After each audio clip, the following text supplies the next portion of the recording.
Halo Lur, bagaimana kabarnya? Sehat? Assalamualaikum warahmatullahi wabarakatuh. Kembali lagi di channel kami, PDP Channel, yang membahas seputar pertanian dan pariwisata di Pulau Lombok, tepatnya di Desa Janapria, Kabupaten Lombok Tengah, Nusa Tenggara Barat. Hari ini tepat pada tanggal 27 Januari 2022, tepatnya tanaman CMK kami berumur 69 hari. Ya, jadi ini jenis TM99. Saya juga tidak tahu ini TM99 atau Thunder 999. Soalnya kemarin tidak menyemai sendiri. Jadi karena terburu waktu, jadi kita beli saja bibitnya.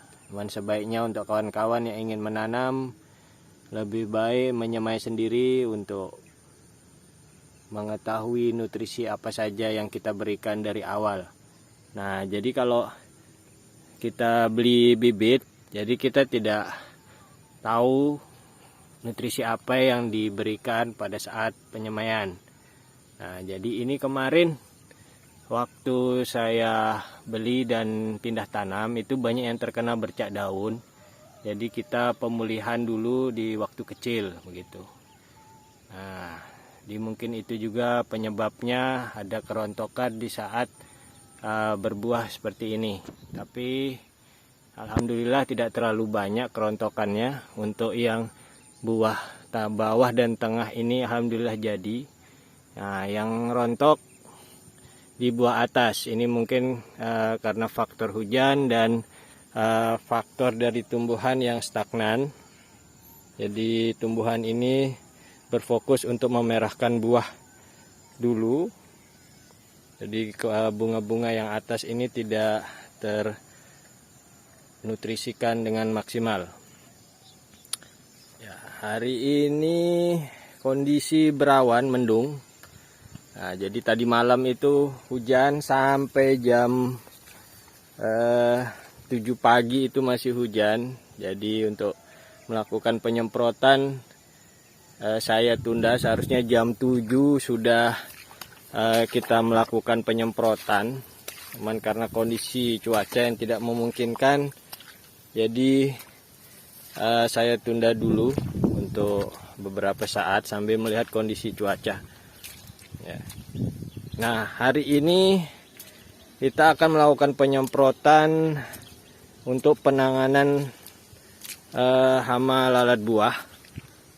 Nah, untuk yang bagian kedua, jadi yang kemarin itu sudah kami sampaikan beberapa 2 tahap. Untuk tahap pencegahannya atau penanggulangannya itu menggunakan tetragenol sama tetragenol atau glumol, dan yang kedua menggunakan kapur barus. Lalu setelah itu kita cari buah-buah yang terkena rusak, kita kumpulkan lalu kita bakar atau kita buang jauh-jauh. Nah, ini sudah dibersihkan, jadi tidak ada yang terkena lalat buah, ya 1-2 masih ada mungkin. Nah, jadi ini intinya sudah bersih. Nah, ini bagian yang atas ya, ini cabai kami yang di atas di bawah bukit. Nah, seperti itu. Nah, itu yang untuk video yang pertama kemarin di ujung sana, bos. Di ujung sebelah sana saya ambil. Yang kemarin untuk penanganan lalat buah, yang bagian pertama saya ambil di sebelah, ambil gambar di, nah sebelah situ kelihatan enggak, bos? Nah, itu ada rombong-rombong, ada orang tuh. Nah, ya itu saya mau lakukan penyemprotan. Untuk sebelum saya membagikan tips bahan aktif obatnya, kita keliling dulu sambil melihat-lihat cabai kami. Nah, ini yang bagian atas alhamdulillah bagus semua ya, tidak ada yang terkena virus fusarium atau virus bakteri. Alhamdulillah yang atas ini tanahnya mulai subur karena yang dekat tanahnya subur.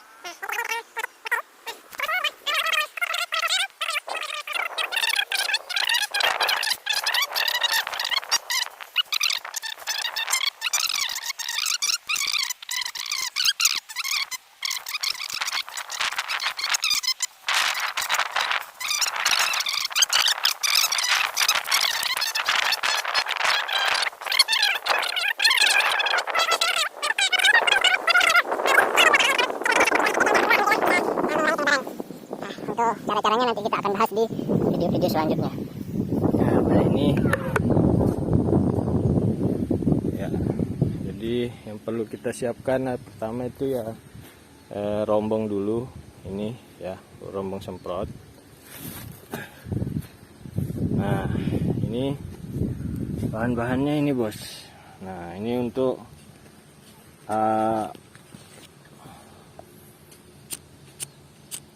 untuk penanganan lalat buahnya.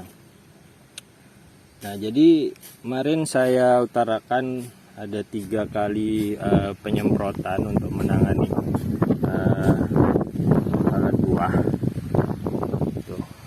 Nah ini yang pertama. Oh mak ya. Apa tigawe mak? Hujan terus nih. Nah, ini kondisinya lagi hujan ya bos ya. Nah, jadi sini saya kasih tahu bahan aktifnya. Untuk yang pertama kali semprot itu saya menggunakan bahan aktif ini Kurakron. Nah ini kira-kira anggaplah 12 hari yang lalu ya. Ini yang pertama saya menggunakan Kurakron dulu. Nah ini dimix dengan Abamectin. Nah ini Abamectin saya menggunakan Demolis. Jadi ini fungsinya ini untuk membunuh dulu lalat buah. Membunuh lalat buah ini bersifat kontak gitu. Ini dosisnya ikuti aturan pakai saja, dan ini untuk menggunakan, ini berfungsi untuk tungau dan tripnya. Nah habis setelah itu, selang 3 hari berikutnya kita tangani untuk larvanya. Nah ini dicampur, di mix juga, dicampur dengan perekat. Boleh menggunakan perekat atau penembus ya. Ini perekat penembus kan. Kalau yang perekat itu ada bos yang 20, yang agak murah, yang botol besar itu nggak apa-apa, pakai itu juga untuk yang ini. Nah terus ini yang penyemprotan pertama itu selang 3 hari kemudian kita gunakan bahan aktif ini, bahan aktif Triazofos. Ini merek Raiden, ini yang murah ya bos ya. Nah ini berfungsi untuk membunuh larva. Jadi ini bersifat sistemik, Jadi untuk membunuh larva yang bersifat kontak ya. Atau kontak sistemik, pokoknya ini berfungsi untuk membunuh larva yang ada di dalam cabai.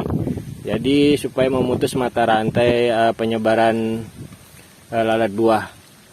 Nah ini saya mix, ini dikasih sesuai aturan pakai saja, biasanya 15 ml per 1 tangki.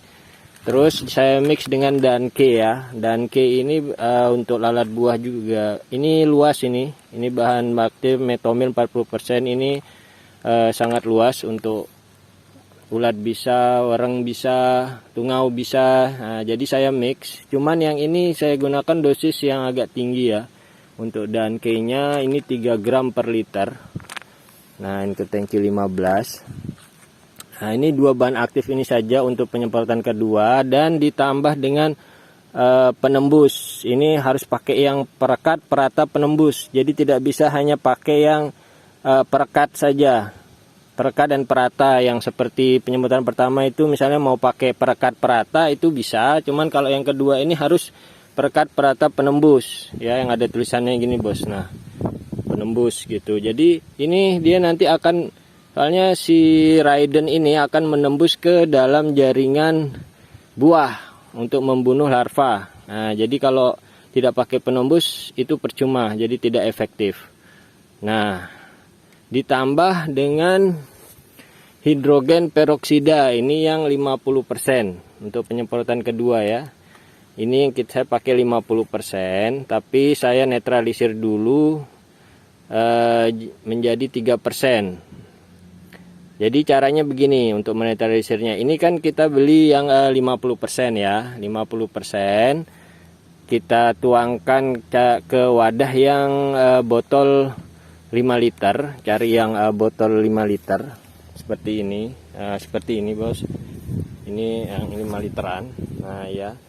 Ini kita masukkan semua 1 liter, terus ditambah dengan 4 liter air dimasukkan ke dalam jerigen. Jadi nanti jadinya full 5 liter di dalam jerigen. Nah, itu sudah berfungsi untuk yang 3%. Jadi untuk menghemat biaya. Kalau kita membeli yang 30%, yang 3% itu harganya lumayan mahal di apotek. Di sini sekitar 30 atau 40 ribu. Jadi pemakaian sangat cepat habis. Jadi kalau beli yang 50% begini bisa menjadi 5 liter. Nah, ini penggunakannya hemat seperti itu. Nah, jadi sebaiknya cari yang 50%. Ini saya beli di sini seharga 50.000 ya. Nah, kalau di online mungkin lebih murah lagi, cuman ongkos kirimnya yang mahal.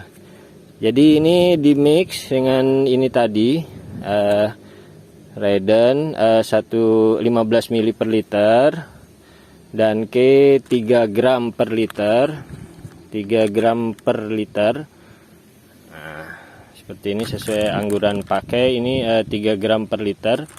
Nah, ditambah dengan hidrogen peroksida. Jadi kalau serangannya agak tinggi, saya biasanya kasih 20 mili, 2 tutup botol. Tapi kalau maksimal ini kita bisa pakai 30 mili ya per tangki.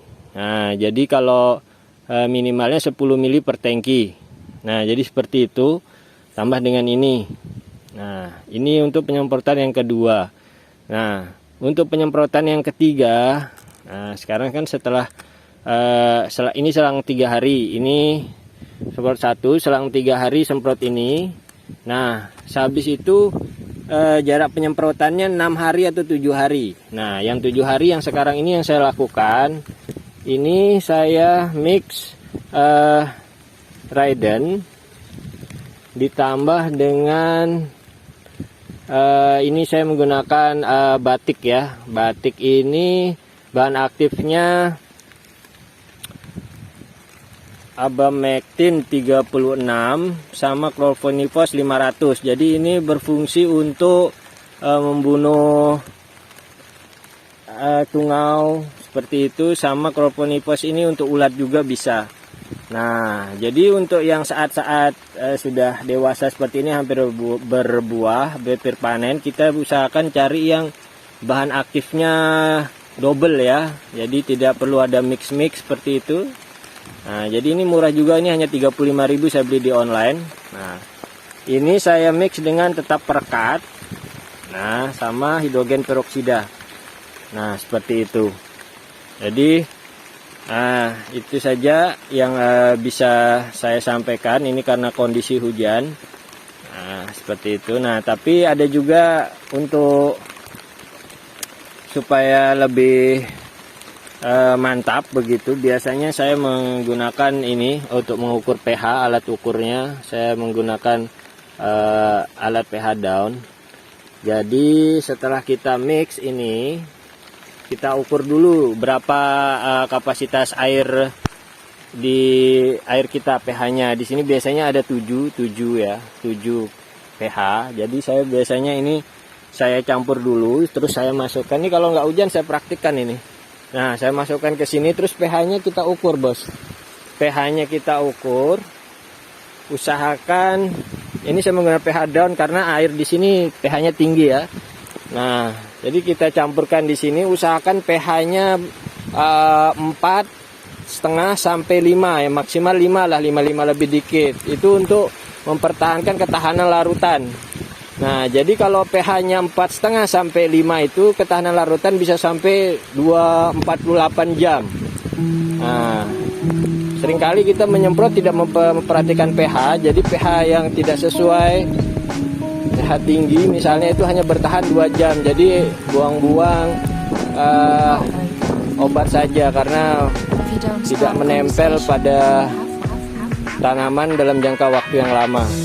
Nah, terus selanjutnya karena ini saya menggunakan bahan aktif yang sistemik, jadi usahakan penyemprotan itu dilakukan pada saat klorofil tumbuhan ini terbuka.